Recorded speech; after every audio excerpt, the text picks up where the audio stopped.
Hey guys, can you quit trying to murder the president, please? I'm James Parker, News Talk 820, 93.3 FM, WBAP. Welcome to the James Show. That's going to be our top story of the day. So if you got any comments, thoughts on that, of course, I'd love to hear them. But what beats it out here locally is we lost a couple of our neighbors in storms over the weekend. And while the Trump assassination, definitely the biggest story nationwide, this is the biggest thing that happened in your backyard this weekend. WFAA has a recap. Storms have moved on, but what they left behind is still scattered across North Texas. Debris, damage, and 2 deaths. Behind us is just some of the destruction in Wise County after an EF2 tornado hit the town of Runaway Bay. That's about an hour northwest of Fort Worth. Our Janelle Ford is joining us live there now. Janelle, what are you seeing this morning? Well, Dee and Matt, we are still seeing a lot of roadblocks. You see the one behind me. The entrances to the neighborhood down this stretch right here have several roadblocks set up. And that is because this morning officials say that right now, one of the biggest concerns is keeping unauthorized people out of those hard hit neighborhoods. And when you take a look at the video of some of those areas, you can truly understand why. This is what they're dealing with. Homes ripped to shreds, RVs overturned, trees snapped, power lines down, and debris scattered across streets and yards. That is what crews are still working around this morning. The EF2 tornado hit late Saturday night with winds up to 135 miles per hour.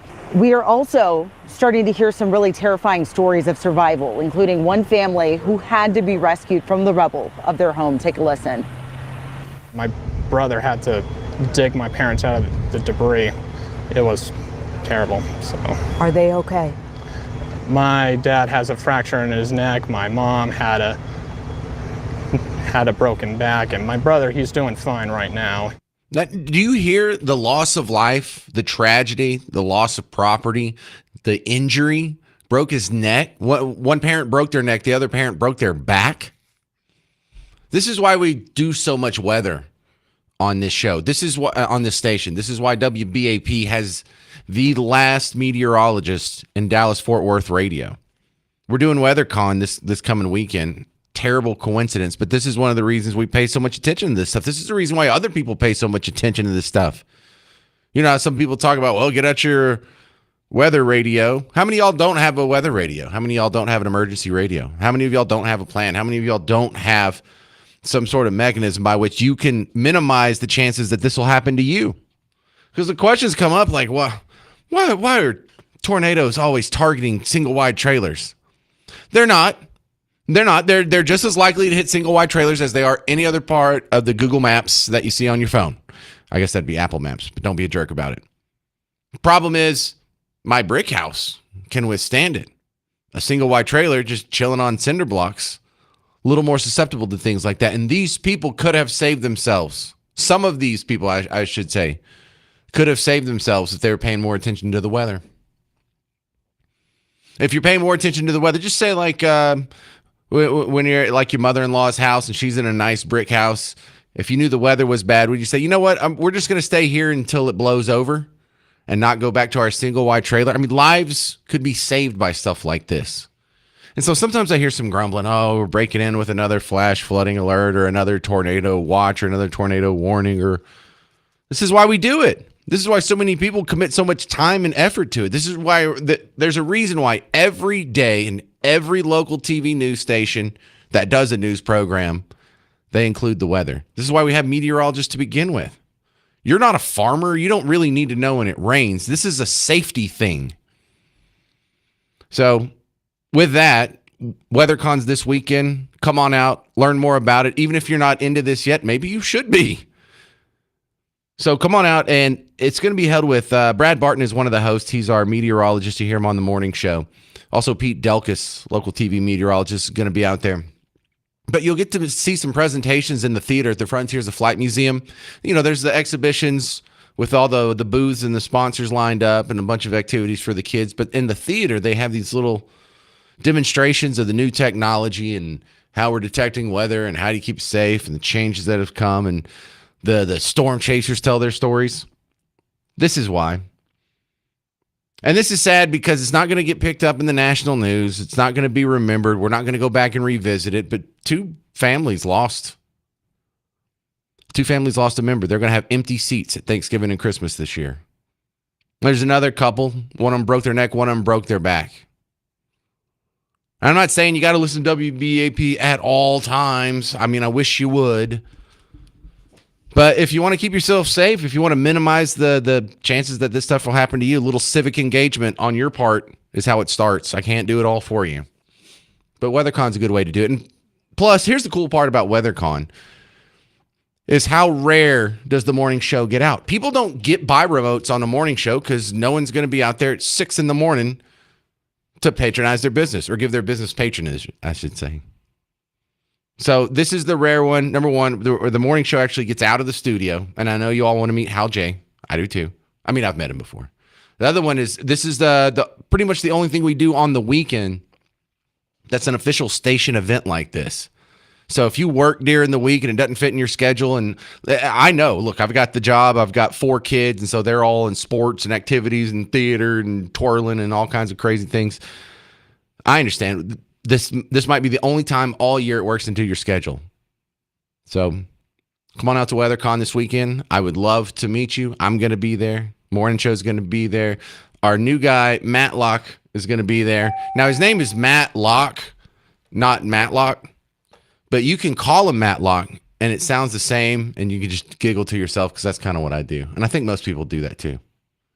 All right, coming up on the James Show, we're going to have a representative from the National Weather Service take a look at the weather, not just what happened over the weekend, but we are expecting another round. Is it going to be as bad as this weekend? Because I hope not, because we lost a couple of our neighbors in North Texas.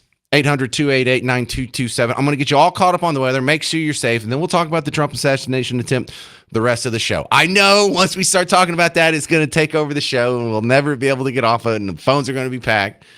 But let's do this important life-saving info next, and then we'll jump into the Trump assassination attempt. I'm James Parker. It's News Talk 820, 93.3 FM, WBAP. Now, if you saw all the hail and you're like, ooh, that's kind of close to me. If you saw the tornadoes and you thought, ooh, that's close to me. Parker County, Wise County, listen up. There are some people that are going to need a new roof. When you have the tornado at Runaway Bay, when you have all the other destruction that I saw on TV, go outside and look at your roof. If you're at work right now, when you get home and you're pulling in your driveway, just look up at your roof. If you see any shingles missing, if you see one shingle missing, that's enough of a reason to get the free roof inspection with Blue Ribbon Roofing.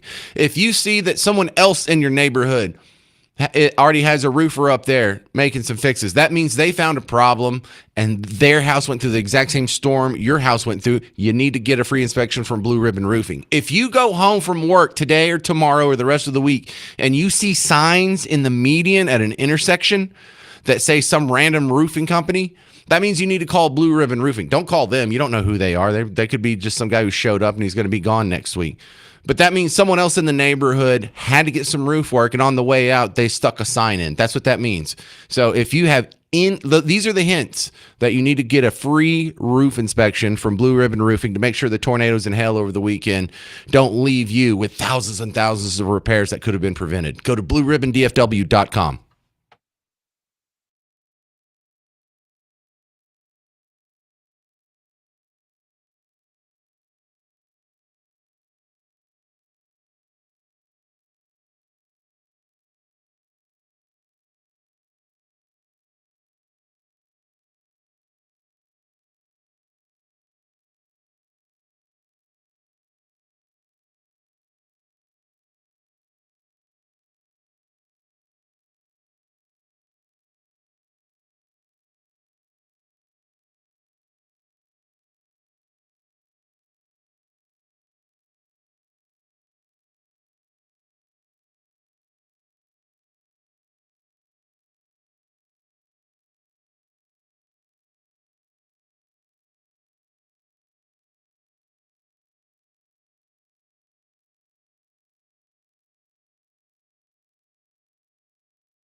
Hey there, fellow Texans. Welcome back to the James Show. News Talk 820, 93.3 FM, WBAP. Your home for Markley, Van Camp, and Robbins. Got some terrible weather over the weekend. Lost a couple of our neighbors, more injured, houses destroyed. Runaway Bay took a bunch of it. Parker County, Wise County, I'm talking to you. So we are not out of the clear yet, I'm sad to say. We have a couple more rounds of bad weather coming your way. Next up, Matt Stalley on the James Show from the National Weather Service. And Matt, it was bad this weekend, but it looks like we have maybe 2 more rounds of weather coming. We do. The stage is set for, it looks like, another round of fairly widespread strong and severe thunderstorms, mainly during the afternoon and evening tomorrow as we get a cold front down here. We're also not quite out of the woods today either. We just have some slim 10 to 20% storm chances, but looks like most of that will stay mostly on the east or eastern side of the Metroplex this afternoon. So when do we expect this current bad weather to clear up? It does look like we'll catch a little bit of a break heading into the middle part of the week. We do have some more widespread rain chances by the late week period, but that looks like it will be more of just a widespread cool and wetting rainfall more as opposed to an actual more springtime severe weather threat like we've seen the past few days. All right, but the weather that's showing up at the end of the week or in the middle of the week, are we going to get more tornadoes out of that? It's not really looking like it right now. That looks like we'll have a cold front move through before a lot of that rain gets here. So it'll just kind of be one of those really soggy and wet and cool, just persistent rainfalls that's going to occur probably starting up late in the day Thursday, continuing into Friday and perhaps even into the weekend too. So is this the last hint of cool that we're going to have, and it's basically going to be an easy bake oven until October? Well, maybe we can catch another cold front or two yet through the first half of May. It doesn't look like we have any real big summertime heat trying to build in just yet on the horizon. So we can still get some decent cold fronts down here through at least the first half of May to knock those temperatures down once in a while before that summertime heat dome does set in. All right, Matt Stalley, thanks for helping keep us safe over at the National Weather Service. Appreciate it, sir. Thanks for having me. All right, now that we got the important local news out of the way, your assistant or your interim attorney general, Todd Blanche, is doing a press conference with Janine Pirro. And who else is that up there? Talking about the White House Correspondents' Dinner. And he just announced the charges. This is happening live here. I just paused it while I was talking to the meteorologist. So 3 charges are going to be caught by this guy. If you haven't paid attention to the news at all today, and this is the first time you turn on the radio, someone tried to kill Trump on Saturday, right before the White House Correspondents' Dinner, or during it, and the dinner got called off. He got he got a couple rounds off, hit an officer in the chest, but the bulletproof vest is going to save him. After 5 shots fired, this guy has been detained, and there it is. Kash Patel's the other guy in here. Todd Blanche is now announcing the charges they're going to hit him with. Today, the Department of Justice filed 3 federal charges in United States District Court against Cole Thomas Allen. The first count is attempted assassination of the President of the United States. This count is punishable by up to life in prison. The second count is interstate transportation of a firearm to commit a felony. This is punishable by up to 10 years in prison. And the third count is discharge of a firearm during a crime of violence, which is punishable by a mandatory minimum term of imprisonment of 10 years, a maximum of life, and the 10 years is consecutive to any other sentence imposed. Hey, this is crazy that in a country, not that I'm on the side of the assassin here, but we're supposed to have a Second Amendment where you're not supposed to, the right to keep and bear arms shall not be infringed. And 2 of the 3 charges this guy is catching for trying to assassinate our president are gun charges. Somehow that just doesn't strike me as right.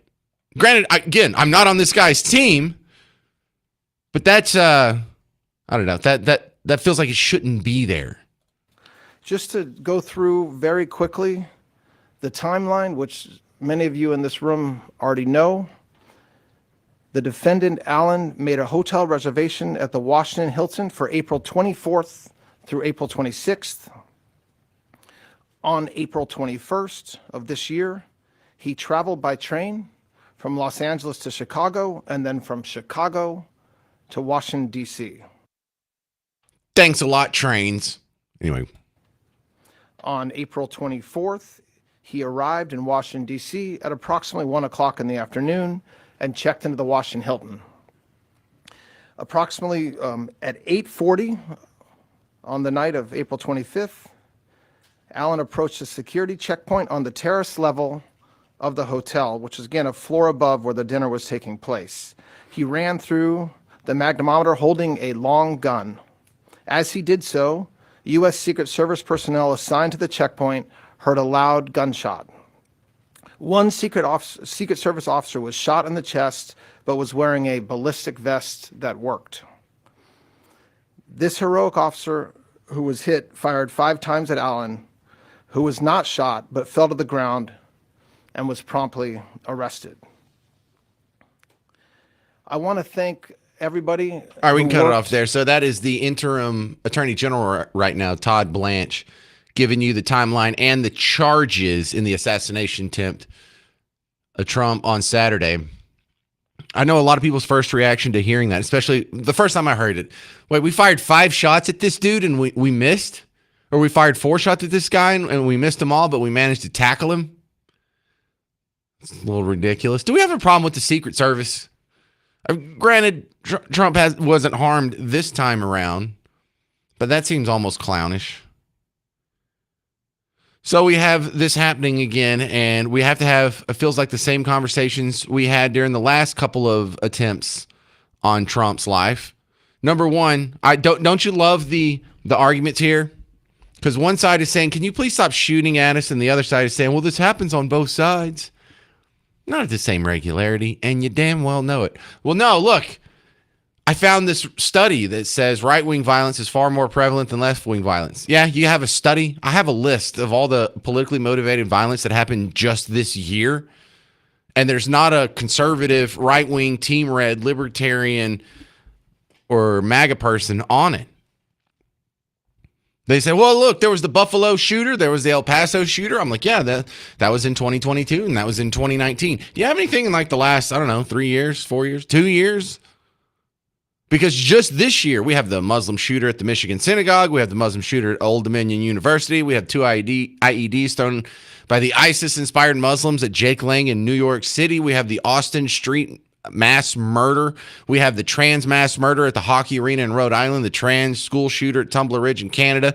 We have the Muslim mass murder attack at the Hanukkah celebrations in Bondi Beach, Australia, Charlie Kirk's assassination, the school shooting in Evergreen, Colorado, the shooting ambush at the ICE facility in Dallas, the shooting ambush at the ICE facility in Alvarado, the shooting of 3 law enforcement officers at the ICE facility in McAllen. We have the Boulder, Colorado pro-Palestinian blowtorch guy, the pro-Palestinian murder of 2 Jews in D.C., the Free Palestine guy running over people on Bourbon Street. Look, and that's just in the last 2 years.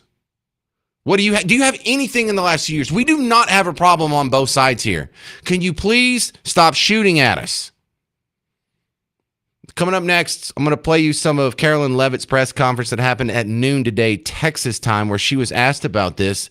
And it's kind of the same feeling. Like, well, why does this keep happening? What do we do about it? Donald Trump was on 60 Minutes last night. You'll hear from that. But we've got to have a serious conversation about this, and we'll get an assist next coming up from Casey Fleming from Black Ops Partners on The James Show. News Talk 820, 93.3 FM, WBAP.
Well, it happened again. Another attempt on Donald Trump's life. I'm James Parker. It's the James Show, News Talk 820, 93.3 FM, WBAP. I am your host, James Parker. Listen, it's not just Trump. We lost Charlie Kirk as well. The rash of left-wing violence continues here, and it doesn't matter what flavor of left it is. It seems the overwhelming majority of political violence, especially here in the last few years, overwhelmingly from some branch of the leftism tree. We had the Muslim shooters. We've had the trans shooters. We had the angry pro-Palestinian people. We've had the people who are angry at ICE, Antifa shooters. And so now this happens again. My next guest, Casey Fleming, coming back on the James Show. And look, Casey, I know you usually wow us with your foreign policy brilliance here, but what are you thinking if you're like Russia and China and Iran and you sure would like to kill Trump, but Americans keep trying to do it for you?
Well, what changed? Have the protocols changed? Is it the lesser personnel? What's the difference?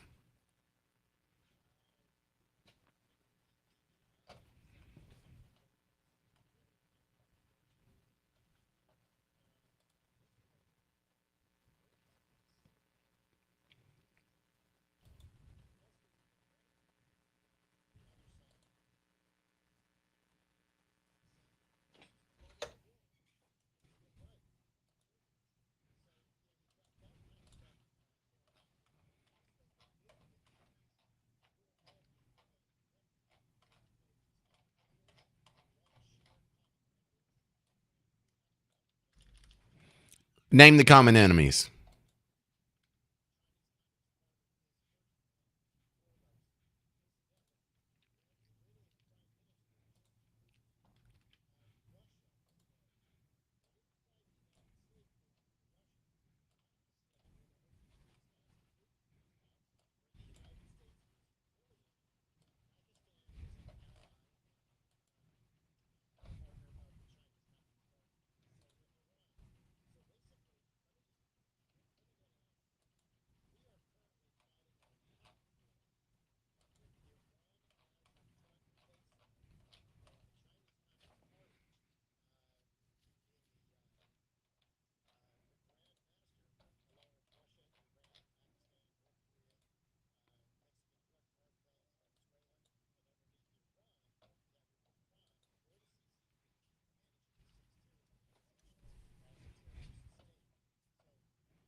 We're talking with Casey Fleming, Black Ops Partners. Listen, Casey, we really want the rhetoric to be toned down in the political discourse in America.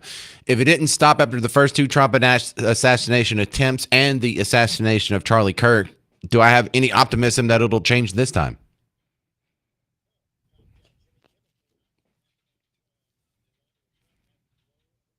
To be fair, I think that was before the event on Saturday, because he hasn't had a show since then. So I think, yeah.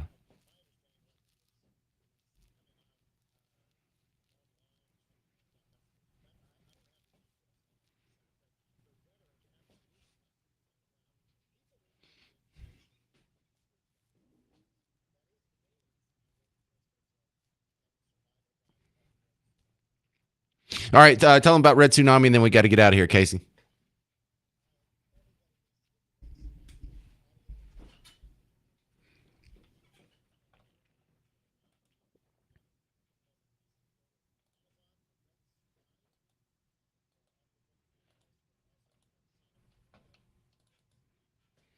There he is, Casey Fleming. Thank you very much, sir. Appreciate your insights. Coming up next, more on the third attempt on Trump's life. He has a couple of cuts of audio where he was already talking to the media. He was on 60 Minutes last night. You'll hear it next on The James Show, 800-288-9227. I'm James Parker on News Talk 820, 93.3 FM, WBAP.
Third time, not a charm. I'm the James Show, News Talk 820, 93.3 FM, WBAP. You're home for Markley, Van Camp, and Robbins. Three guys that were burning it up today right before the James Show started.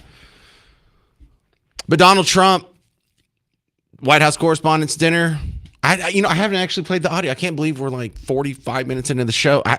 Because the natural sound of this is interesting. What you're going to hear here is a shot that looks like just a live camera that's set up in the corner of the room, kind of in a high position, looking down at a diagonal. And it sounds like I turned the audio way up because you can hear all these people like chatting, and you can hear the dishes and the silverware clanking and people messing with their drinks and having a good old time, a couple laughs in there. And then you hear, because it's almost at the very, very beginning, a couple of shots. And I don't turn the volume down. That's how quiet this packed room that looked like it had, how many people look like they were in there? Like 200 people in there? About? You hear how quiet they got, and just a couple of like maybe a fork being put down because some guy was a little late on getting the memo. Hey, there was gunshots, genius. And that's the crazy part, is how absolutely quiet it gets. Now, the one thing you can't see is at the front on the stage there's the two tables on either side of a podium. You see J.D. Vance get rushed off by his crew. You see Melania and Trump get rushed off by their crew. And then there's some dudes in camo, and they've got the tactical helmets on, and they've got the what kind of looks like AR-15s, although I can't really tell. These soldiers come out and fill up the stage. There's like 8 of them in a phalanx across the front, almost like it's choreography, like they're going to start doing the Roxette kick routine. And that's what you don't see. But listen to how it goes from really loud to really silent. And you're going to hear the gunshots right at the beginning. Okay,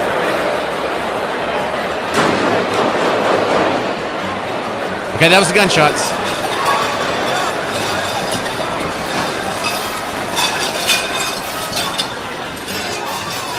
This is people getting under the table.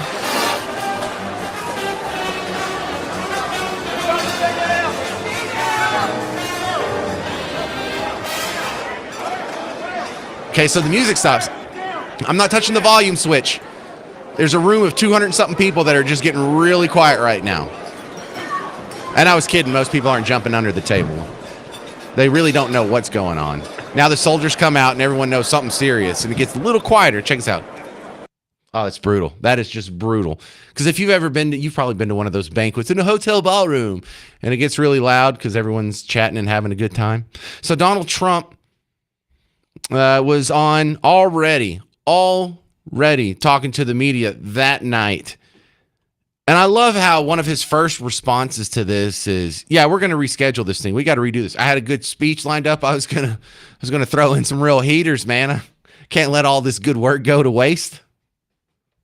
And again, they're talking about free speech in our Constitution. That's what it's all about, not just White House correspondence. It was really based on free speech in our Constitution. But I said very importantly that we'll do it again within the next 30 days, and we'll make it bigger and better and even nicer. Of course he's going to say that. That's great. That's very much on Trump brand. Very cool. That's what we like about him. Good question though. Because I would like to hear your answer. Why is there another attempt? Why is there a third attempt? At least one that gets this close on Trump. How many did we have against Biden? Oh, that's right, 0. How many did we have against Barack Obama? Oh, that's right, 0. Does that make any sense? If this was a white supremacist dominated country, if this was a racist hellhole like is being portrayed on M. Snow every day, would the white president, the Republican, be getting shot at 3 times, and the black president just skated through? So he was asked, why another attempt? Why do you think there's another attempt? Here's Trump's answer.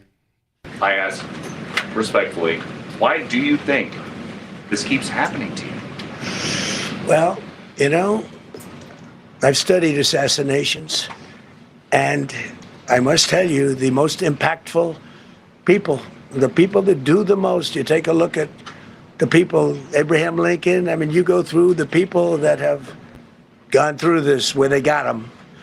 But the people that do the most, the people that make the biggest impact, they're the ones that they go after. They don't go after the ones that don't do much because they like it that way.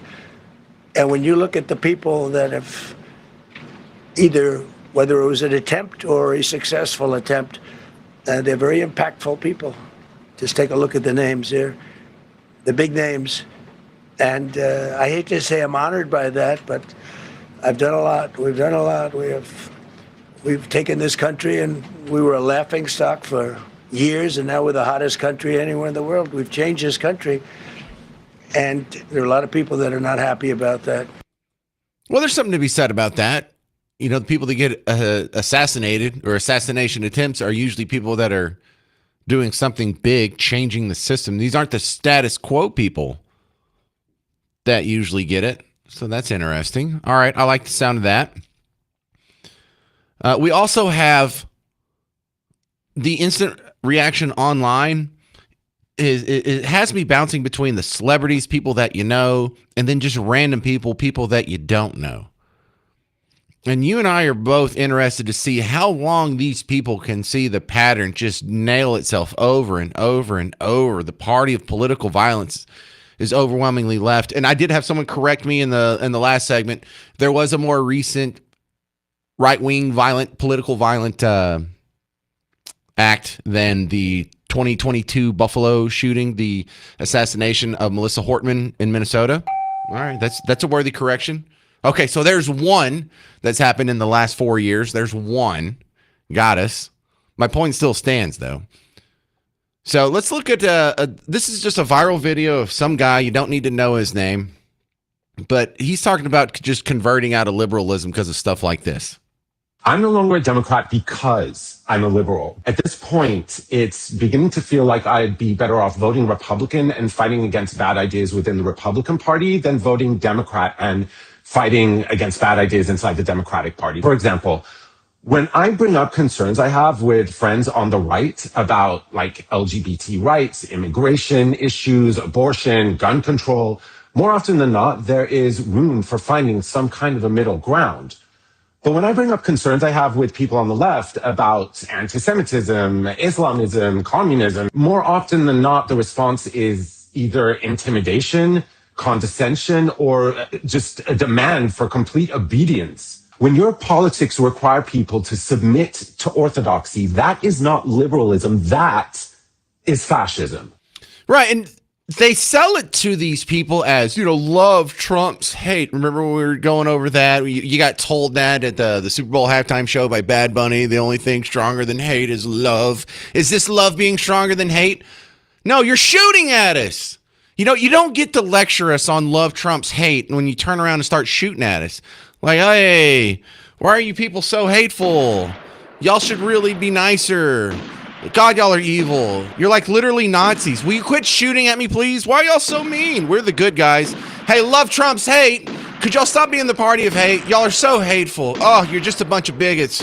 Why can't you be more inclusive? Will you stop shooting at us?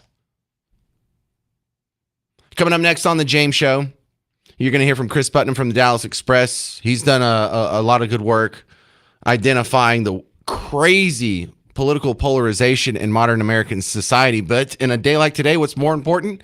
He's also a guy that has a White House press pass. He's been in the White House press pool. We'll get his take on the third Trump assassination attempt next on The James Show. 800-288-9227. I'm James Parker on News Talk 820 and 93.3 FM, WBAP.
Yeah, how many assassination attempts is there going to be before we admit there's a problem? I'm James Parker. It's the James Show, News Talk 820, 93.3 FM, WBAP. You would think the number would be one. Wouldn't that be enough for us to go, hey, what's going on? Maybe we need to tap the brakes on some of this rhetoric, or maybe he's not literally Hitler. Or maybe, nope, still not happening. After it happened again on Saturday, they're not even stopping the rhetoric. Coming up next, Chris Putnam from Dallas Express. Now, Chris, you're in a unique position because not only do you have a political background and, you know, you're a member of the media, the guy who runs the Dallas Express, you also have a White House press pass. So you've seen some of this White House security up close. How surprised are you at how close to this killer got?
Yeah, y'all are trying to steal the election.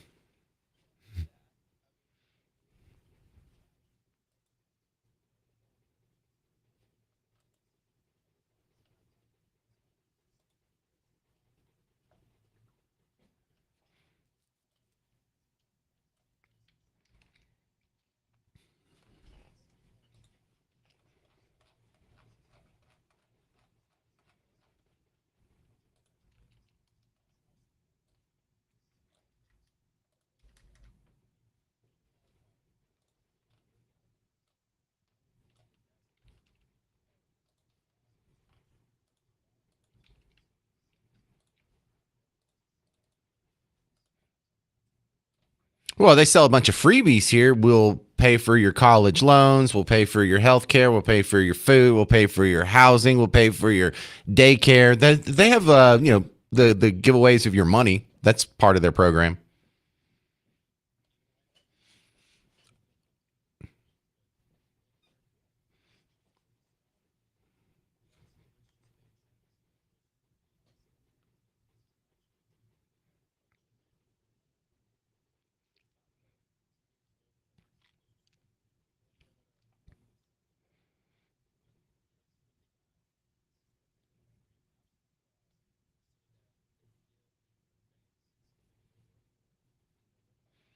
Well, Chris Putnam, you are in the White House press pool. Talk about some of the security you've had to go through just to get your access.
Yeah, and with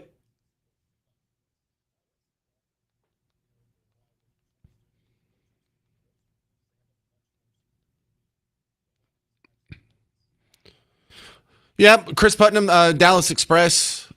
these aren't going to stop. Like, it's not that I'm cheering for them or I want them to or I have any sort of great insight. I can already tell from just the rhetoric that happened on Sunday that they're not going to tone down the Nazi talk, and I think this is just going to keep happening.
Speaking of algorithmic prisons, I see you did a redecorating on DallasExpress.com, and I'm adjusting to the new format. Yeah.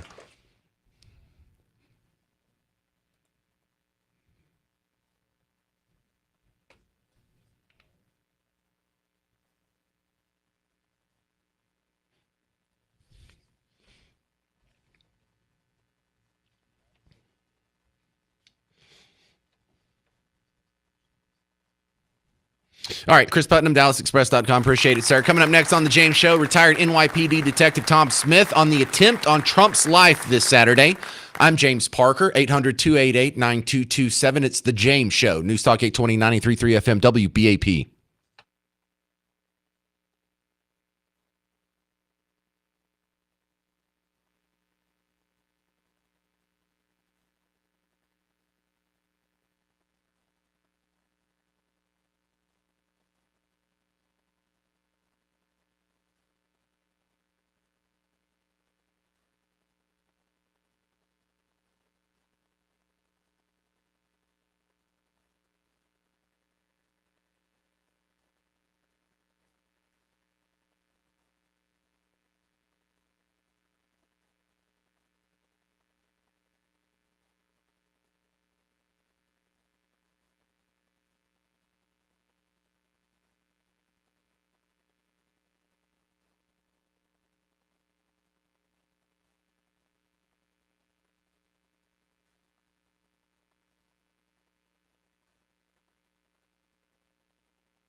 Well, we're just breaking down the third assassination attempt of President Trump on the James Show. News Talk 820 93.3 FM WBAP. Your home for Markley, Van Camp, and Robbins. My next guest, he has a law enforcement background as a retired NYPD detective. Tom Smith coming back on the James Show. Now, Tom, I think a lot of us are surprised. Number one, a lot of people were saying they're surprised he got that close. I've heard other people say, well, he wasn't even on the same floor as the president, so the security detail did their job. Is that how it rings with you? Did the security detail do their job, or do you think he got a little too close?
Well, we were listening to the press conference with Attorney General Todd Blanche just a second ago, and he didn't even nail down who got the shots off. So what I've heard is there's been 5 shots fired. Somehow a bullet went into the bulletproof vest of one of our officers, but I'm not even sure if it was the attempted assassin who fired that bullet.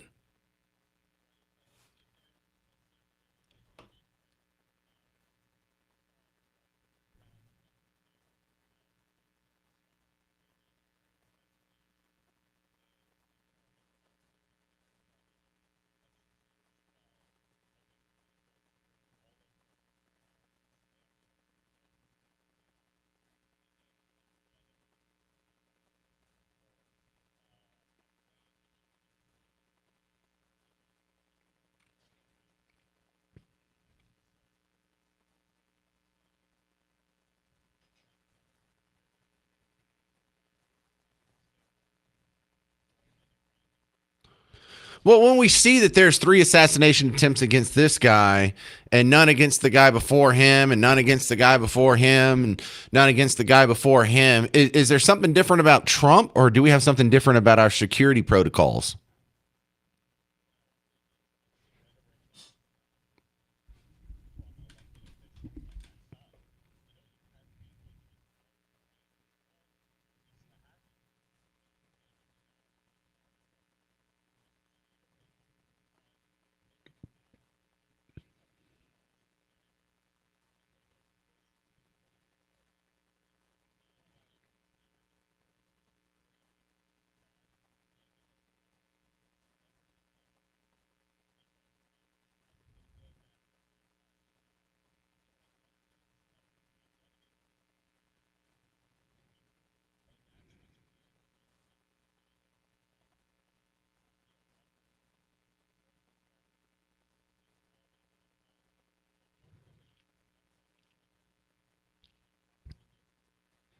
Well, it's also one of the differences in this guy is he's not some loser like the guy in Florida or the guy in Pennsylvania. He has an engineering degree. It looks like he's gainfully employed, probably makes more money than me. And so it's not just a loser that was looking for some sort of affirmation to make his life worthwhile. This was a guy who the level of hate that he was feeling was even bigger than that.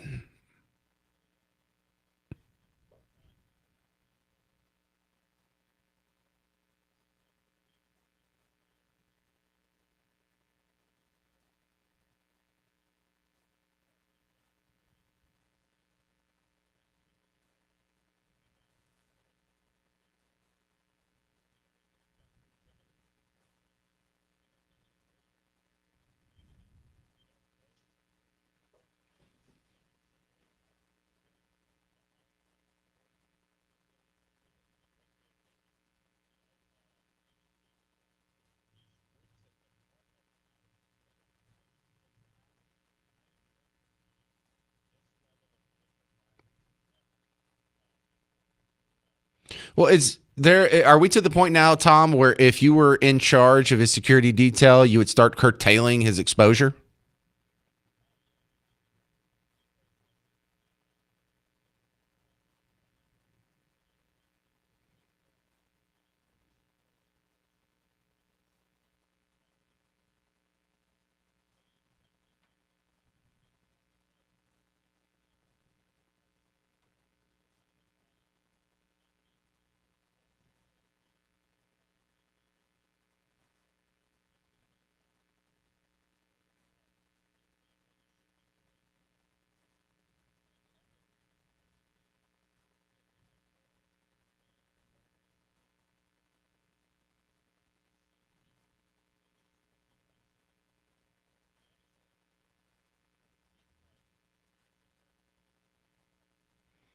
All right, Tom Smith, good stuff. Where do we find more of your work online?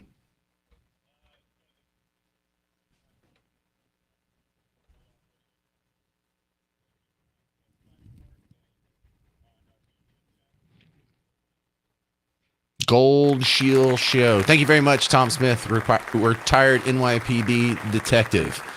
Coming up next on the James Show, I have another clip from the press conference with Todd Blanche, the interim attorney general, talking about the assassination attempt as well. And we're also going to address the conspiracy theory that Trump staged this shooting. And how ridiculous is that? I'm James Parker. It's News Talk 820 93.3 FM WBAP.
If this is a both sides issue, why are the bullets only flying one way? I'm James Parker, News Talk 820, 93.3 FM, WBAP. Yeah, we're talking about the attempted assassination for the third time. President Trump, White House Correspondents' Dinner on Saturday. This is the third time. And we're having the same conversations we're having after the first two, which means we didn't learn our lessons. And if we're not learning them now, well, why would you expect this to not happen in the future? I get so many predictions wrong on this show when it comes to things like Iran or what the economy or stock market or whatever's going to do.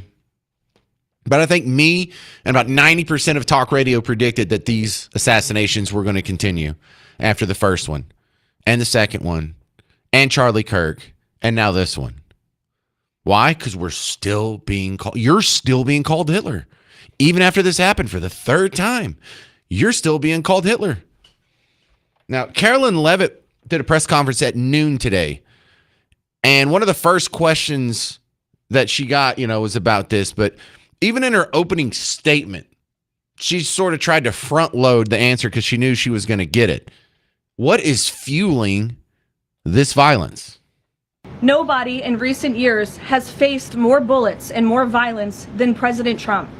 This political violence stems from a systemic demonization of him and his supporters by commentators, yes, by elected members of the Democrat Party, and even some in the media.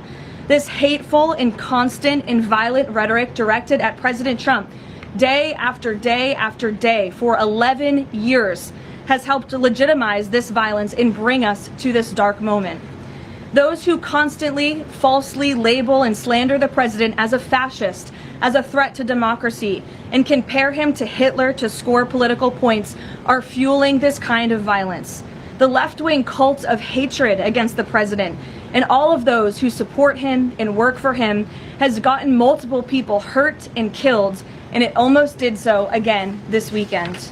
Okay, about an hour ago, the acting attorney general Todd Blanche having a press conference with Kash Patel, the head of the FBI, and Jeanine Pirro, the acting attorney general over the District of Columbia. And what a ridiculous question you're going to kind of halfway hear from the reporter. It's like, well, the guy used to work as a programmer in video games. You think violent video games had anything to do with this?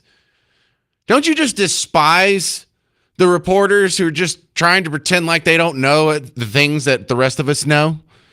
If it was just violent video games, someone would have shot at Biden at some point. Someone would have shot at Obama. Someone would be shooting at a left-winger at some point if they're all going against one side of the political aisle, except for a couple of exceptions.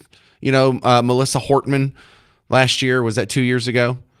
But for the most part, 99% of the bullets are flying one direction. Why would you think it's video games? Why would you? Are you aware of his video game development past, including a potential shooter-style RPG game?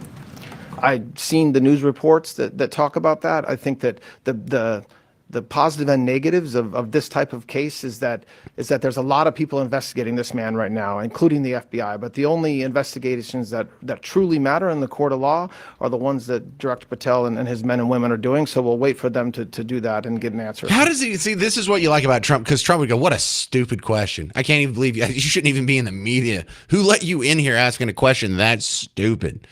But now he's a lot more mature than I am. More mature than Trump is as well. No, it's not the heated rhetoric. It's not calling him Hitler for 10 years. It's not calling him fascist for 10 years. It's not ginning up with all kinds of hate speech. He's a rapist. He's a pedophile. He's literally Hitler. He's killing Iranian schoolgirls for sport. I think that has a lot more to do with it than the fact that at some point your boy played Call of Duty.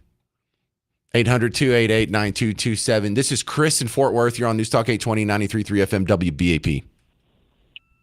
Hey, what's going on? You have the best show because you let people call in. I think everybody does, don't they? Yeah. No, not like you. Okay. But anyway, I was driving home from work middle of last week before the dinner, and I listened to Bill O'Reilly's talking points, and he had pointed out that there was a letter, Dan Rather and Sam Donaldson, those old timers, they had signed it too.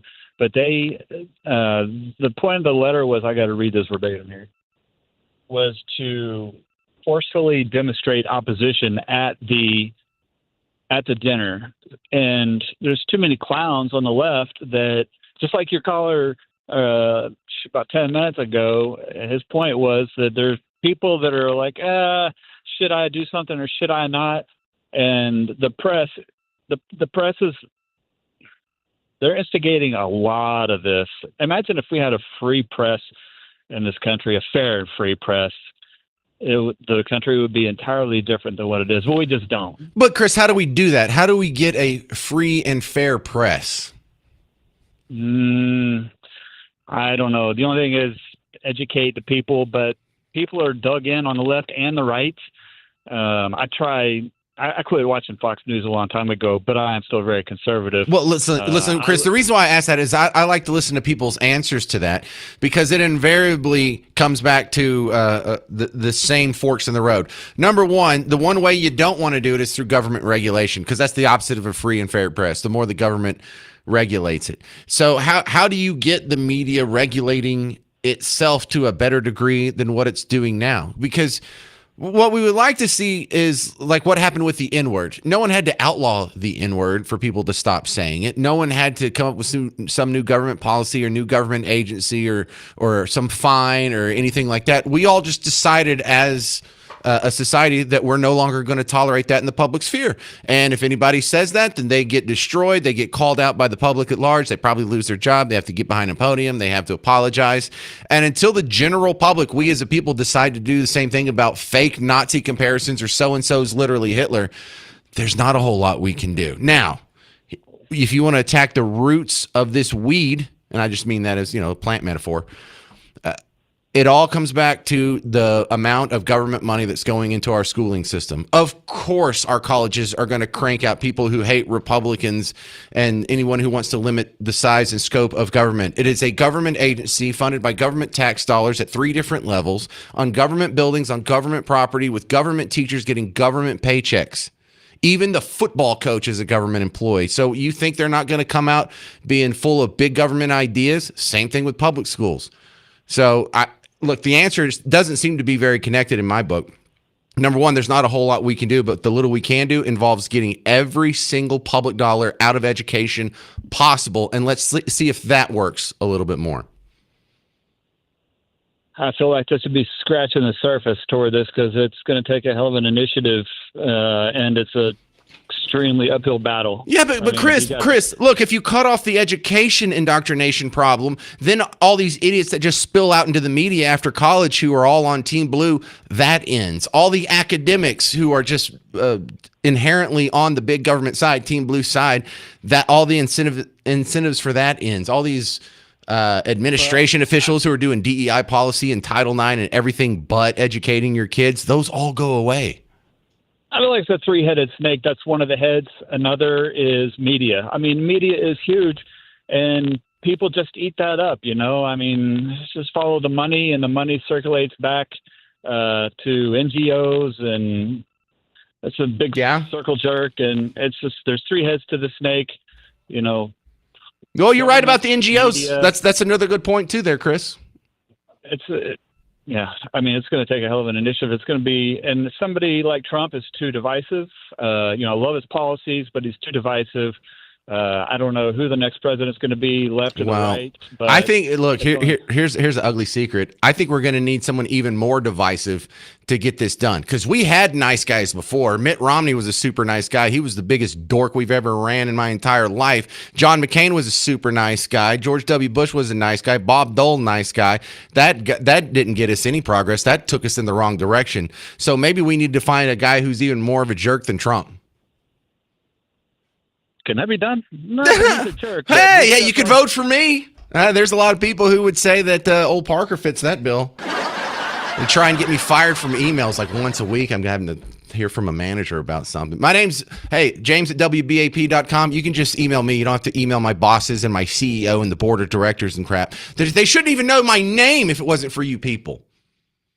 All right, so what do we do to fix this? There's a third Trump assassination attempt. It seems like they're hesitant to even admit there's a problem. You're going to hear Keith Olbermann say, hey, maybe the whole thing was staged, next on The James Show. News Talk 820, 93.3 FM, WBAP.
So are we going to end the hate speech against Team Red, or are we just going to let these assassination attempts keep happening? I'm James Parker, News Talk 820 93.3 FM, WBAP, your home for Markley, Van Camp, and Robbins.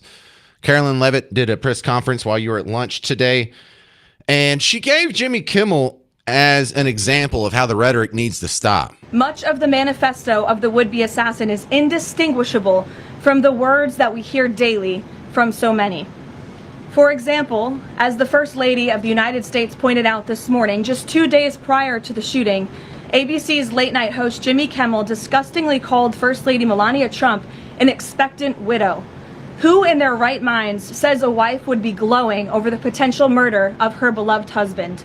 And having experienced what I did with the First Lady on Saturday night, I can tell you that she was anything but that. This kind of rhetoric about the president, the First Lady, and his supporters is completely deranged, and it's unbelievable that the American people are consuming it night after night after night. And I'm tired of that being the premise for a punchline. Why is that a funny joke? Because everyone hates him. Well, that's not funny. You're just a hateful little twit. Mike in Waxahachie, you're on News Talk 820 93.3 FM WBAP. Okay, yeah, how you doing? That's one of the points I was gonna make. Somebody needs to take a look at Mr. Jimmy Kimmel. Why would he say something like that if he didn't have any inside information about possible shooting of Donald Trump? Bro, because that's very suspicious. It's not suspicious at all, Mike. It has been an absolute Trump hate fest every day for 10 years. Yeah, well, it's suspicious to me. Okay, now let me make this comment right quick. You might not agree with me, but I've talked to people today at my job, and I've talked to other people about this, and it looks more to me, like my grandfather say, one time is a mistake. The second time it might be another mistake. The third time is definitely not a mistake. Now I'm gonna say this, and I don't have proof to back up what I'm saying, but I'm going by the previous other two attempts on Donald Trump. I think that as I told your call screener, first of all, we don't have enough Secret Service agents. They've already admitted that this government shutdown, there are actually people that protect the president that are not being paid right now. Now, that's not a good scenario to begin with when you have people that protect the president not being paid. Now, me personally, I think, and I told other people this, and I'm going all the way back to the shooting in Pennsylvania, I think that there's a mole in the Secret Service. I think that there's somebody in the service that that's not doing the job. Because that man, you go back to Pennsylvania, the guy climbed up on the roof, up a ladder with a gun on his, and several people reported to law enforcement they saw a guy on the roof in eyesight of Donald Trump, and nothing was done about it until a shot was fired. Something in that way, and a woman was fired from the lady that was in charge of the Secret Service.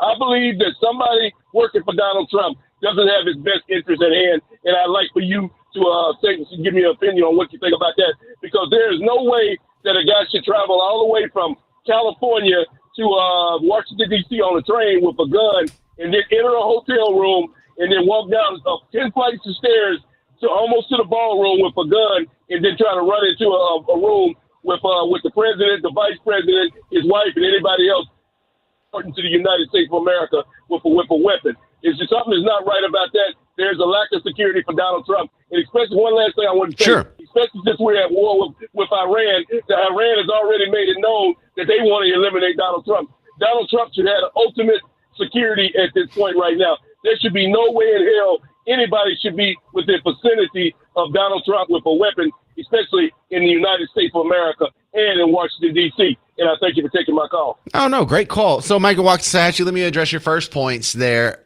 Do I think the shutdown has any effect on it? Maybe some effect. I will admit it's not the optimal position to be in, that they've been missing checks for 58 days or whatever it is. But I don't think there was anyone that was supposed to be at their post that wasn't there, or anyone there that was at their post going, I don't think I'm going to do my job because I hadn't got paid. Granted, your point stands, though. It would be better if they did get paid on time. The reason why I don't put a whole lot of stock in that is because the other two assassination attempts, they didn't happen during a government shutdown. So I don't think the government shutdown is the linking factor that ties these threads together. I think it is the rhetoric. And I think it is that whenever you tell just the general public, he's literally Hitler. He hates women. He hates gays. He hates minorities. He hates foreigners. And he hates basically all these other constituent groups, many of which crazy people are a part of, then any rational person could say irrational people are going to hear this and act on it. So I really hate to be oversimplified here, but I think it really does just come down to the rhetoric far more so than the government shutdown. Although I can't deny that has some influence on it. In fact, that was the first thing my dad said to me. He'd be like, it might be a good idea to pay the people. Yeah, I can't argue with that. Thank you, Mike and Waxahachie, though. You bring up points that I saw a lot of commenters making as well. Coming up next on The James Show, Keith Olbermann says it was staged. I'm James Parker. It's News Talk 820 93.3 FM WBAP.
Are they really saying it was staged? I'm James Parker. It's News Talk 820 93.3 FM WBAP. Welcome to the James Show. And after the third Trump assassination attempt, you and I are trying to have a conversation here about, hey, can we turn down the dialogue on the whole Nazi thing? Can we turn down the dialogue on the whole Hitler thing? On the whole Islamophobe, homophobe, transphobe, whatever phobe, just evil bigotry? Can we just stop it? People keep shooting at us. We've lost Charlie Kirk. They've tried to kill Trump 3 times. There's all kind of violence in the streets. They're shooting up our churches. They're shooting up our schools. They're shooting up now our correspondence dinners. They're shooting up hockey arenas. They're shooting up the Hanukkah celebrations on the beach. They're shooting up our ICE facilities. They're shooting up 6th Street. Can someone please tap the brakes on all the over-the-top rhetoric? No. Not only will they not admit there's a problem, there's a lot of people on the left that won't even admit that this was an assassination attempt. Keith Olbermann, ESPN legend, who totally tarnished a really good sports career with his MSNBC show and political activism hints, thinks that this was staged. The not an assassination attempt at the White House Correspondents' Dinner. The acting attorney general said the alleged perp, quote, was stopped before he got anywhere near the president. So not an assassination attempt, per the acting attorney general. However, on the new Monday Countdown podcast, call me a cynic, but I'm beginning to get a sense that you may have some doubts about this not an assassination attempt security breach. That among my fellow Americans who are not in the Trump mass hypnosis cult, I may be in the minority because I don't think it was staged. Just because an hour beforehand Caroline Leavitt told Fox, quote, there will be some shots fired tonight. That's a coincidence. Just because Trump has gone insane about his, quote, militarily top secret ballroom, and the next thing you know, he's going to a ballroom, and after that, the Secret Service screws up the security at the ballroom, and after that, Trump's holding a press conference saying this is why he needs that ballroom, and all his sock puppets are tweeting about the ballroom. Coincidence. Just because Trump and his filth have lied to you about everything, every day for 11 years, that's no reason for you to get cynical and think that was staged. Just because on January 6th, Trump screamed, fight like hell, and then in Butler he shouted, fight, fight, and then Saturday at his news conference he went back to saying just that he fought like hell. It's a coincidence. It's all a coincidence. All right, a response to this comes from Matt Walsh from the movies Am I a Racist and What is a Woman? He says, just to be clear, the theory that leftists are running with is that the Trump administration somehow convinced a registered Democrat to volunteer to go to prison for the rest of his life so that they could use him as a patsy for a third staged assassination attempt, one that they apparently believe was concocted mostly to justify building a White House ballroom that's already being built anyway. That's their theory of the case here. Thank you, Matt Walsh. I think he said in just 2 sentences, actually, is that one big long run-on sentence? Yeah, that's 2 run-on sentences there. That would have taken me a whole paragraph to say, but that's the brilliance of it. None of that makes sense. None of your conspiracy theory does not make sense. If it was a setup, wouldn't they have killed him? Why would they leave him alive? So now they have a permanent liability hanging over their head for the rest of their life? That doesn't make sense. How could they convince this guy to do it? The guy who has a social media history of being overwhelmingly left. He's on Blue Sky, which is like woke Twitter. And then all of his rhetoric, the manifesto, all that. No, it's all set up. It's all patsy. Just a coincidence. Carolyn Leavitt said there's going to be shots fired. Yeah, that kind of is a coincidence. You know, when people go to comedy roast, shots fired is a pretty common vernacular. But also, why was he focused on the ballroom? What the hell does that mean? Now, there was something interesting where a bunch of right-wing influencers all tweeted something about the ballroom on Saturday night. It wasn't a copy and paste job like we've seen other montages put together. But I do get the feeling that someone's on a group chat. Someone's on a group chat with the White House because they all had that exact same reaction at the same time. That's not believable. At least they had their own original thoughts on how they were going to word it on Twitter, but I think there is something to the group chat theory. However, Matt Walsh just knocks that out of the park. This is to justify a ballroom that's already being built. You don't need to do this. So that falls flat on its face. The disappointing part about that, if they can't even admit there's an assassination attempt, then we don't get to have the conversation on why does this keep happening and what can we do to stop it. So we're not even getting to square one when it comes to improving the political agitation that caused this in the first place. Coming up next, the one man who can explain that mindset better than any other man I have ever discovered. Former comedian, writer, and now political satirist Evan Sayet will be on The James Show. 800-288-9227. I'm James Parker on News Talk 820 and 93.3 FM, WBAP.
All right, let's put to bed this whole both sides argument. I'm James Parker, News Talk 820 93.3 FM WBAP, because after the third assassination attempt on Donald Trump in the last couple of years, there's a lot of people who are saying, can we finally have the conversation about toning down your rhetoric because it's out of hand and it's causing violence?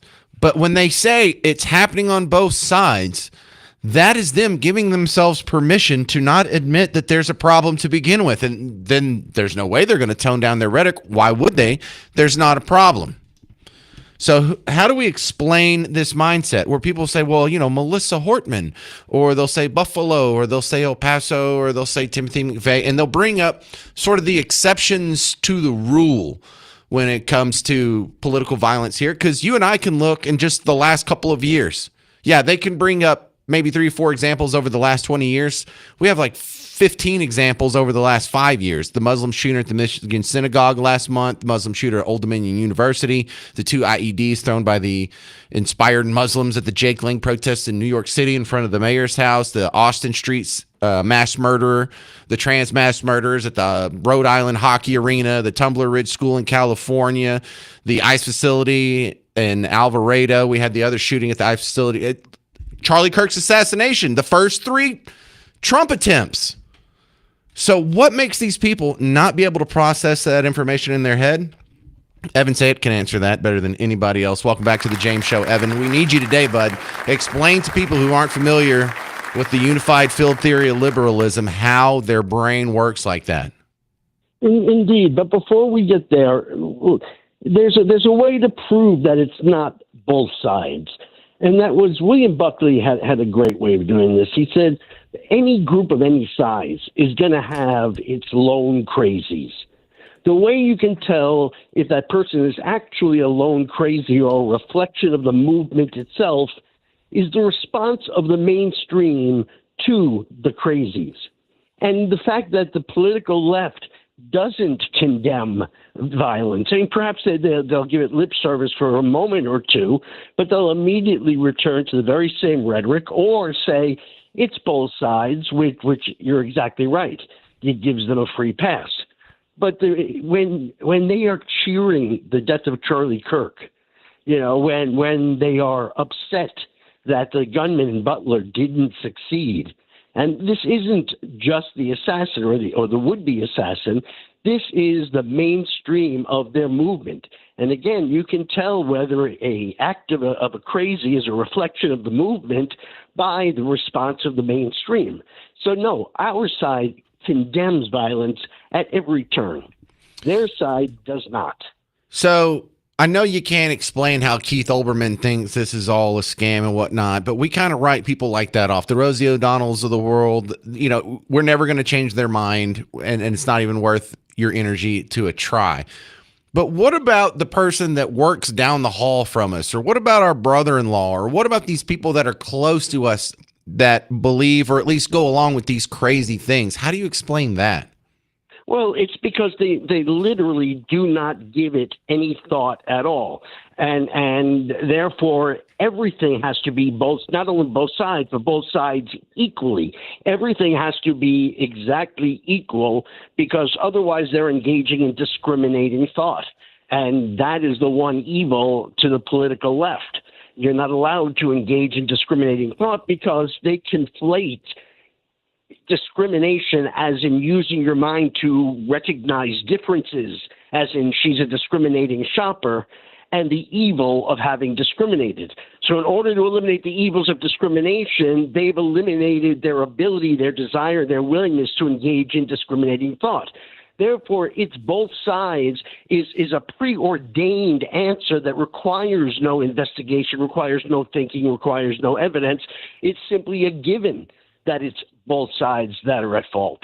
All right, we're talking with Evan Sayet. You can find his work at evansayet.com, but he's also the guy that explains this mindset that really just seems to defy logic for most of us, but is really the dominant mindset in the media, in academia, in movies, in music, in your favorite professors. And, it's easy to see how some of these people grow up and then live in this information bubble. How do we pierce that, Evan?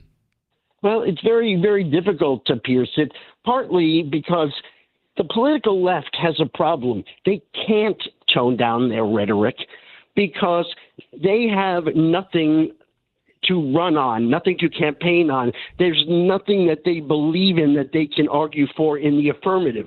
Vote for me because I have these better programs. Here they are. So the only way they can win an election, the only way they can rise to power or maintain power is by rendering the other side so far beyond the pale that you vote against them no matter what. So they have to continue to portray us as Nazis, as fascists, as Hitler, because if they portrayed us as good people who just happen to be wrong, then the populace, the voting populace would say, oh, okay, how are they wrong and why are you better? But the left is incapable of saying, hey, here's my policy and this is why it's better, because the Democratic Party, the political left, does not believe in anything. They are entirely they're against the police, defund the police. Okay, but what are you going to do to protect us in that stead? All right, open the borders, no border. Okay, but how are you going to protect us in its stead? There is nothing that they are actually for. They are only against things, and therefore the only way for them to maintain power is to ramp up the rhetoric to the point where we are considered beyond the pale. And at a certain point when we are beyond the pale, that not only justifies, it almost morally requires violence against us. Right. Punching Hitler is not a sin. Punching an innocent person, obviously a sin. That is correct. Or even just punching a guy a good person who happens to be wrong. Right? That's how you're supposed to argue. My opponent is a good and decent person who wants the best for America, but he happens to be wrong. Here's what's right. But again, since they don't believe in right, they don't believe in right and wrong. Their entire effort across the board is the negation of policy. All right. And I always go back to John Lennon's Imagine. All right. He imagines that you negate all philosophies, all culture, all countries, all religions. You get rid of everything. Okay. But what do you replace it with? And all he can say is use your imagination. All right. They can't offer anything in the affirmative. So the only way for them to win power is by arguing in the negative against us and rendering us, again, so far beyond the pale that they don't have to offer alternative policy. All that's important is that we be disempowered. I haven't talked to you since the Southern Poverty Law Center story broke out. And if you put these two together, the Southern Poverty Law Center is stoking and fomenting and highlighting hate in America and making it seem much bigger than it is. And it's kind of hard not to think that maybe this played into the current assassin's motivation. Oh, there's no doubt. And by the way, there is nobody who did not know that this is the kind of thing the SPLC does. They are and have never been a legitimate organization, not since perhaps soon after its founding. It has simply been yet one more way to attack, to sully, to render any voice of opposition so far, so evil that we must defeat the evil as opposed to them offering us anything that's good. So the SPLC didn't surprise me in the slightest. And, James, you know me. I am extremely well connected and active in the political world, all the way from my local Women's Republican Club that I speak to, all the way to the White House, who I write for. And I have never come across a Nazi movement. I have never come across, not in any of these venues or forums. And yet, according to the Biden administration, we are the single greatest threat to America. So somewhere between the reality that I know and the lies that they're putting out there had to have been an organization that fronted for them, and that was the SPLC. Well, it's also just on its face a fraudulent organization because the Southern Poverty Law Center doesn't provide legal services for poor people in the South, right? And that's its name. Right. Indeed. Just like Planned Parenthood doesn't provide health care for women. Yeah, it's when you unplanned don't want to be a parent, right? It's just the exact opposite. All right. Well, the modern liberal is always not only wrong, but the very opposite of right. Right. And you can find more of this by Evan Sayet's first book, The Kindergarten of Eden, How the Modern Liberal Thinks.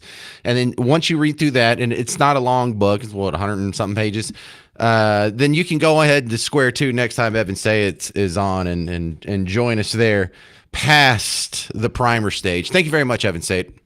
Of course, James. My pleasure.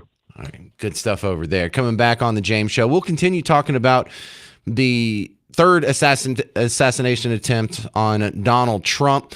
But I'm going to go revisit what Scott Adams said. He is the creator of the Dilbert comic strip series. He did some words of wisdom after the Charlie Kirk assassination. And this was when Scott Adams was already in his terminal phase. So he was just totally filter off, mask off.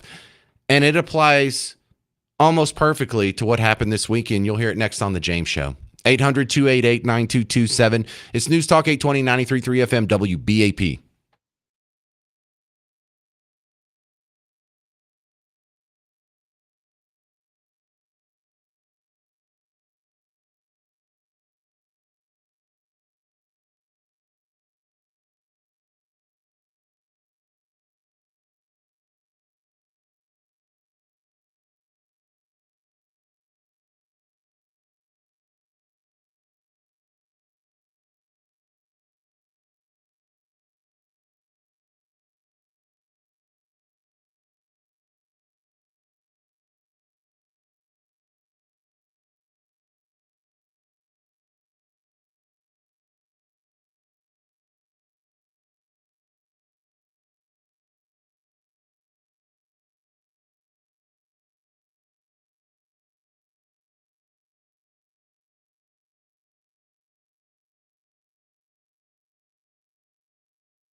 All right, let's judge the reaction to the third Trump assassination attempt. I'm James Parker. It's News Talk 820 93.3 FM WBAP.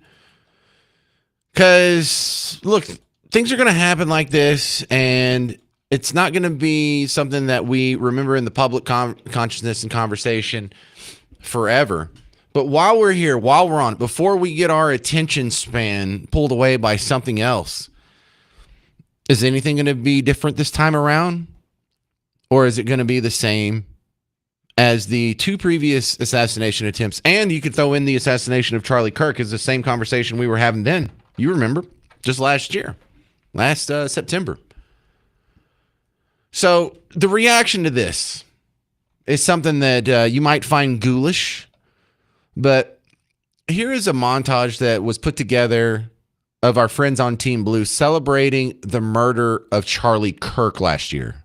We got Charlie in the neck, in the neck. We got Charlie in the neck. Charlie Kirk just got shot in the neck. Hey, ooh, ah, ooh. He had it coming.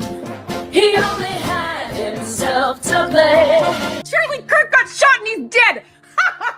Charlie Kirk was a Nazi. And you know what kind of Nazi is the best Nazi? A dead one. Thank God that stain of a person is no longer in this world. Shot right in the voice box. I might be 1% less atheist today. I don't care that he was a person. He wasn't to me. I think he's better off gone. So be it. This is so bad. This is so bad. Shut the up. Thoughts and prayers. Rest in smoke, Charlie Kirk. Popped for talking outside of his neck. I think the only thing that went wrong that day was that Trump wasn't standing behind him getting a secondhand bullet. This is poetic. My thoughts go out to that pew pew having to look this.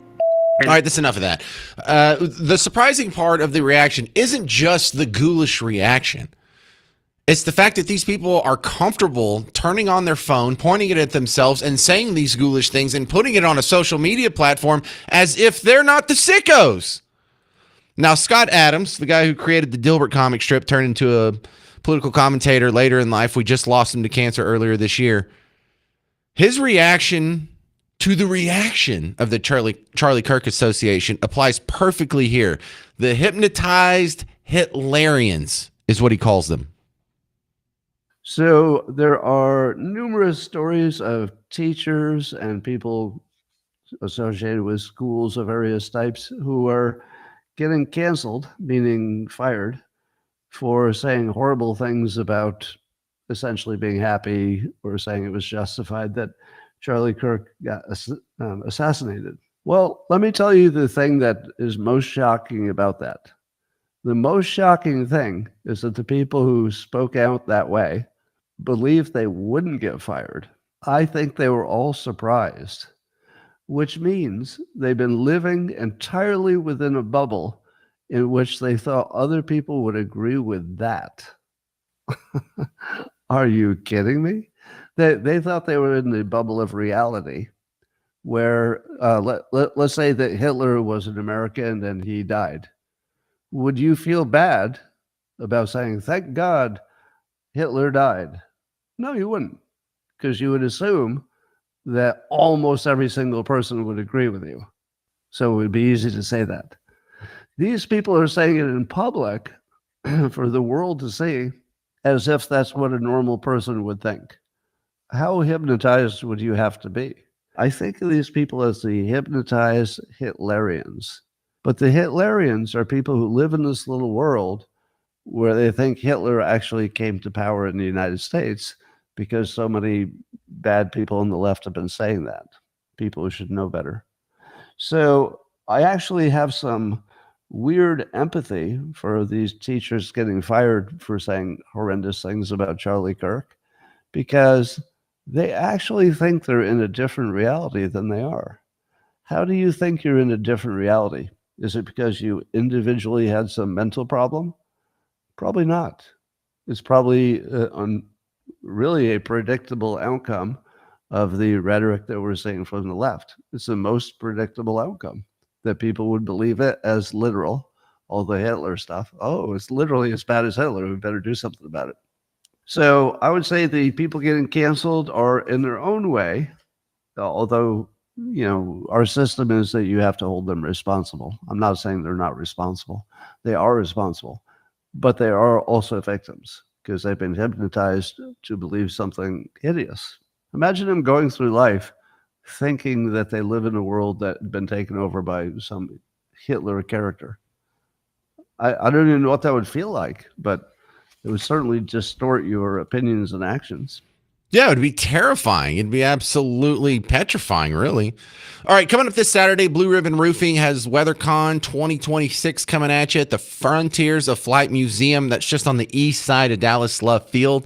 It's happening this Saturday, May 2nd, 9:30 a.m. to 1:30 p.m. There is free parking, free attendance, and the first 200 people get a WeatherCon swag bag, and it's got a WeatherCon hat. In fact, I heard Matt Locke and Brad Barton talking about it on WBAP this morning. I came in and I said, I want a WeatherCon hat. And they said, fine, Parker, we'll get you a WeatherCon hat. We have plenty.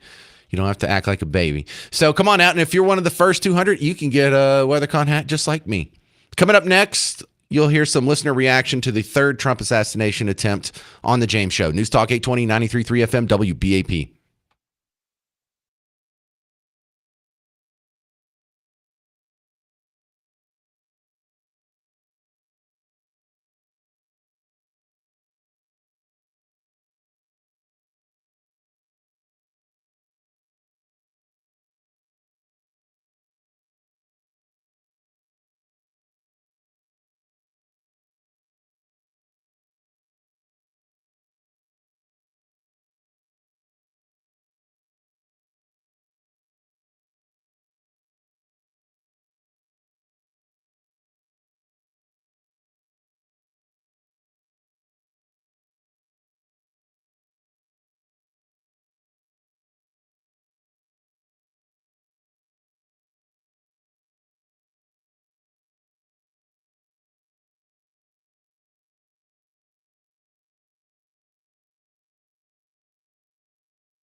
All right, I want to hear what you think about the third assassination attempt on President Trump.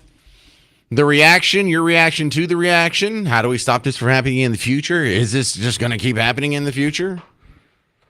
A lot of unanswered questions here. A couple of emails have come down about this.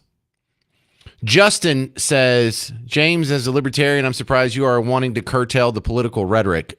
I submit there's no such thing as hate speech. Either we have free speech or no speech. This is, in my opinion, just another layer on top of the anti-Semitic slop. I invite you to consider either people are responsible for themselves or we just being played. It's all fake and gay. Thanks. Enjoy your show. What? No. I can say we need to curtail the political rhetoric without saying that we need to pass new laws or have government do it. We can self-censor our own speech, or we as a society can decide that we no longer tolerate that. I used the example in the first hour, so I assume you didn't hear it because this was sent in this hour. But Justin, like how we've policed the N-word. No one says the N-word. And if you say the N-word, your life is destroyed. You are either you're going to be completely excluded and ostracized from polite society, or someone's going to have to put you in a room and explain to you why that's wrong and make you promise you're not going to talk like that in the future. This is how we should police the use of the word Hitler or fascist when it comes to just your everyday humstrum mainstream political opponents. I wasn't violating any libertarian principles. I wasn't advocating for a law or a government agency or someone to get arrested or charged with a crime or fined or jailed. I'm saying we, as the people in the private sector, need to tone down the rhetoric, or at least encourage our neighbors to tone down the rhetoric. Another one comes from Eddie. He's saying, you keep saying, why do people keep going after the administration on the right with assassination attempts? I think you're smart enough to know that's incorrect. There was none of this with George W. It's only because of Trump and the hatred he has caused, even though with some of his MAGA base, because of making them go broke with food and fuel prices and continue to separate the left and right. That's right. He's causing it. It's Trump's fault. This is why they keep shooting him. He's such an a-hole. Thanks, bud. Thanks. No, when I say there was none of this with George W., they called him Trump and Hitler. They called Reagan Trump and Hitler. No, they've had this. Maybe we haven't had the wave of attacks, but you can also say that, it hasn't been just Trump. Charlie Kirk, why did he get shot if it's just Trump's an a-hole? Yeah, I think it has something more to do with the rhetoric. Even for the left standards has been inflated to a dangerous level. And I don't know. It's kind of hard to blame Trump for that. Lawrence in Fort Worth. You're on News Talk 820 93.3 FM WBAP. Welcome back, Lawrence. Thank you, James, for taking my call. This pisses me off. I keep saying we need to go after the people who own MS Now, CNN. We need to talk about the billionaires and the millionaires who are the puppet masters. These damn idiots who out here trying to kill the president. No taxes on tips. No taxes on overtime. This man done did more for the average day worker than any president today. And then when you look at that slime ball Obama, when you look at that brain dead Biden, none of these people were hating on them, but they gonna hate on Trump. I'm gonna tell you this. We need to take this serious. They done declared war. And when somebody declare war, you got to declare war back on them. And if they want to ingratiate themselves with freedom of speech, you got to understand there are consequences to your freedom of speech. And if you're going to go out here and try to hurt somebody like the president, we need to go after their family, their friends. We need to take it seriously. Okay, hang on a second. I hate to interrupt because you're on such a good roll, Lawrence. But when you say go after, that term's doing a lot of heavy lifting. What do you mean go after them? Go after the CEO of CNN? Go after the families of the people who say this stuff? Of course. Hey, look, if you live in my house, I'm responsible for your actions. A lot of these people, Charlie Kirk's murderer, he lived at home. Why don't we go after his parents? Okay, that's what I'm asking. What does go after mean? What do you mean go after? That means prosecute them. That means take their money. That means devastate them. That means put them in the doghouse. I'm serious, man. Because Yeah, but if they keep, I think you got a bad example because the guy who shot Charlie Kirk, his family was a bunch of MAGA people, and he conflicted with his parents. You know, because if you have MAGA conservative Christian parents, they kind of frown on it when you have a trans boyfriend. well, you know what? If you a MAGA and you got a kid that's doing that, you accountable. What is accountable? Do we put these people in jail? Do we charge them with a crime? What's up, like man? What's up, bro? How you doing there? Pretty good. Yeah, hey, look at here. We put them in jail. We bankrupt them. We do everything we can. We prosecute them. We bring them on accessory to murder. Look, Lawrence, here's what I have against about that. Number one is I don't like charging people with crimes for their speech, but also we didn't have to do that to get to people to stop using ethnic slurs. And, I use the N-word as an example. It applies to most ethnic slurs. We as a society... James, here's the caveat to what you said. Okay. I'm a 68-year-old black man from the hood. We frequently use each other and with some white people. And I tell white people this. There's a difference in black folks. You got black folks, and then you got the N-word black folks. You got to call it what it is. So many white people have gotten fired for saying that. God bless you, Lawrence. That's Lawrence in Fort Worth. Everybody. All right, that's going to do it for the James Show today. Stick around. The great one, Mark Levin, is coming up. If you need more James Show action, I've got the podcast. It's floating around out there on all the 28 different apps you listen to podcasts on, including the one on your iPhone that just says podcast. Type in the James Show there. You can find it. But also find our stuff on social media. We got a lot of good videos and highlights and clips and memes and fun stuff and links and events on Facebook and Twitter and YouTube and all the things. I'm James Parker. This has been The James Show, News Talk 820, 93.3 FM, WBAP.